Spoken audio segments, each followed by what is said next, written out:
전기차 화재 사고로 인한 민간인 1명 사망, 보일러 공장 대형 화재 사고, 울진 역대 최악의 산불, 잠정 피해액만 1,300억 원. 한순간에 우리의 생명과 재산을 불사르는 화재 사고. 일어나선 안 되는 이 끔찍한 사건은 다양한 장소에서 다양한 원인으로 매해 일어나고 있어요. 또 화재에 대한 정확한 원인을 밝히지 못해 제2의 심각한 피해자가 빈번히 발생하고 있어요. 앞서 말했던 보일러 공장 사고에 나를 적용해 상상해보면 어떨까요? 나 혼자 그 공장 근처를 지나가다 화재가 발생했고, 화재의 원인은 제대로 찾지 못한 채 CCTV에 내가 지나가는 모습만 찍혀 용의자로 지목되고 수억 대의 피해를 보상하라고 요구하면 어떨까요? 이것만큼 억울하고 끔찍한 일이 없을 거예요. 이것보다 더 끔찍한 일들이 있었어요. 한 2년 정도 된 것 같은데요. 딸이 마트에 가는 사이에 불이 나서 엄마가 사망한 사건인데, 정기적인 원인으로 불이 난 것 같다고는 얘기가 든 겁니다. 2차 재감식을 해서 보니까 그 정기적인 패턴보다는 다른 원인에 의해서 불이 났을 가능성이 상당히 높더라고요. 딸이 보험금을 노려서 사망케 한 거죠. 2018년쯤 딸이 마트에 간 사이 집에 큰 불이 나서 어머니가 사망한 일이 있었죠.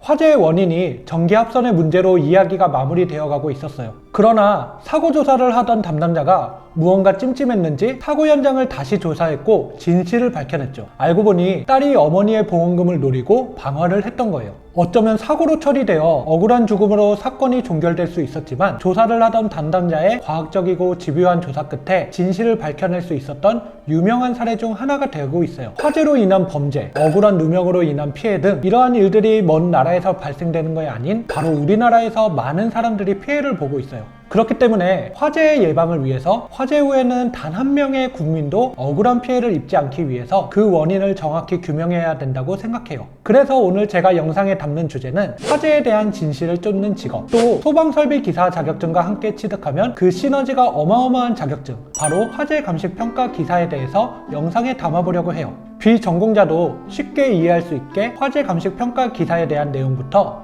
취업처, 시험 응시 조건, 시험에 관련해서 영상에 담았으니 이 영상을 끝까지 시청해주세요. 그럼 시작하겠습니다. 화재 감식 평가 기사를 취득하면 어디에 취업이 가능할까요? 우선 화재에 대한 노출이 가장 크고 화재 시 재산적 피해가 가장 큰 곳, 바로 생산 공장이나 물류센터에 취업을 가장 많이 하고 있어요. 구인 정보 포털 사이트를 봤을 때 대기업 반도체 공장의 화재 감시단, 관리 감독을 월 500만 원 이상의 급여로 고용하기도 하고, 건설 현장의 화재 감시, 관리 감독 모집할 때 300만 원 이상의 급여로 고용하고 있어요. 또 소방 공무원을 준비할 때 화재 조사 분석과에 지원하기 위해서나 공무원 시험 가산점을 위해서 자격증을 취득하는 사람들도 많이 있어요. 빌딩 같은 큰 건물 관리직을 취업하기 위해 소방설비 기사와 함께 화재 감식 평가 기사 자격증을 함께 취득하는 사람들도 아주 많이 있어요. 그 외에도 제품으로 인한 화재 발생 시 원인을 파악하는 기업 피해팀, 변호사 법률사무소, 손해사정사 주식회사, 화재보험회사 등등 다양한 곳에 취업이 많이 하고 있어요.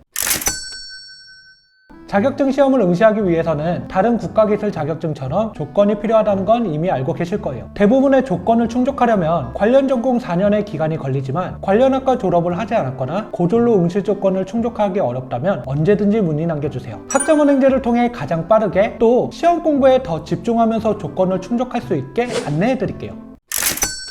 시험 응시 조건을 알아봤다면 이제 시험에 대해 더 알아봐야겠죠? 1차 필기시험은 화재조사론, 화재감식론, 증거물 관리 및 법과학, 화재조사 보고 및 피해평가, 화재조사 관계 법규, 이렇게 5과목을 사지선다형으로 100문항, 시간은 과목당 30분씩 20문제를 풀게 돼요. 합격 기준은 과목마다 40점 이상, 5과목을 전부 합쳐 평균 60점 이상이 나와야 합격이에요. 시험 범위는 굉장히 넓지만 문제의 깊이는 얕아요. 그렇기 때문에 암기하려고 노력하기보단 기출 문제를 많이 풀어보는 게 훨씬 효율적이에요. 합격률만 보더라도 21년 필기시험 합격률이 84.3%로 다른 기사 시험보다 훨씬 높은 합격률을 보여주는 것만 보면 노력만 한다면 충분히 통과할 수 있는 수준이라는 것을 알 수 있어요. 또 독학으로 합격한 분의 인터뷰를 들어보면 실제로 필기시험을 준비하는 기간은 비전공자의 경우 겨우 한 달, 전공자의 경우 일주일도 안 되는 기간 만에 합격을 한다고 해요. 2차 실기시험은 화재 감식 실무로 주관식 필답형, 시험 시간은 2시간 30분이나 주어지며 합격 기준은 60점 이상을 받아야 합격이에요. 연간 합격률을 보면 5.5%에서 81%까지 합격 변동폭이 굉장히 큰 편이에요. 그 이유가 자격시험이 10년이 안 된 만큼 문제 유형과 난이도가 매해 달라지고 있는 것이 크게 한몫하고 있기 때문에 그렇다고 해요. 그러니 그해 출제 방식을 잘 확인하고 꼼꼼히 준비하시길 권장드려요.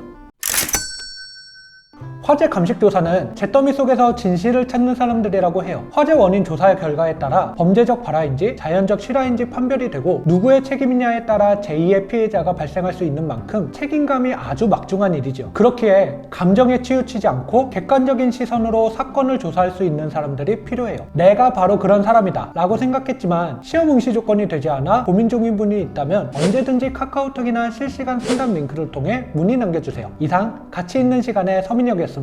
더 궁금하신 점이 있거나 영상에 나온 선생님과 상담을 원하시면 PC는 제목 아래에 있는 더보기란을 클릭, 상단에 있는 상담 링크를 클릭하셔서 문의를 남겨주시면 됩니다. 모바일은 화면 아래에 있는 더보기란을 터치, 상담 링크를 확인해보세요. 카카오톡 상담은 댓글에 있는 링크를 클릭하셔서 궁금하신 내용 남겨주시면 빠르게 답변 도와드리겠습니다.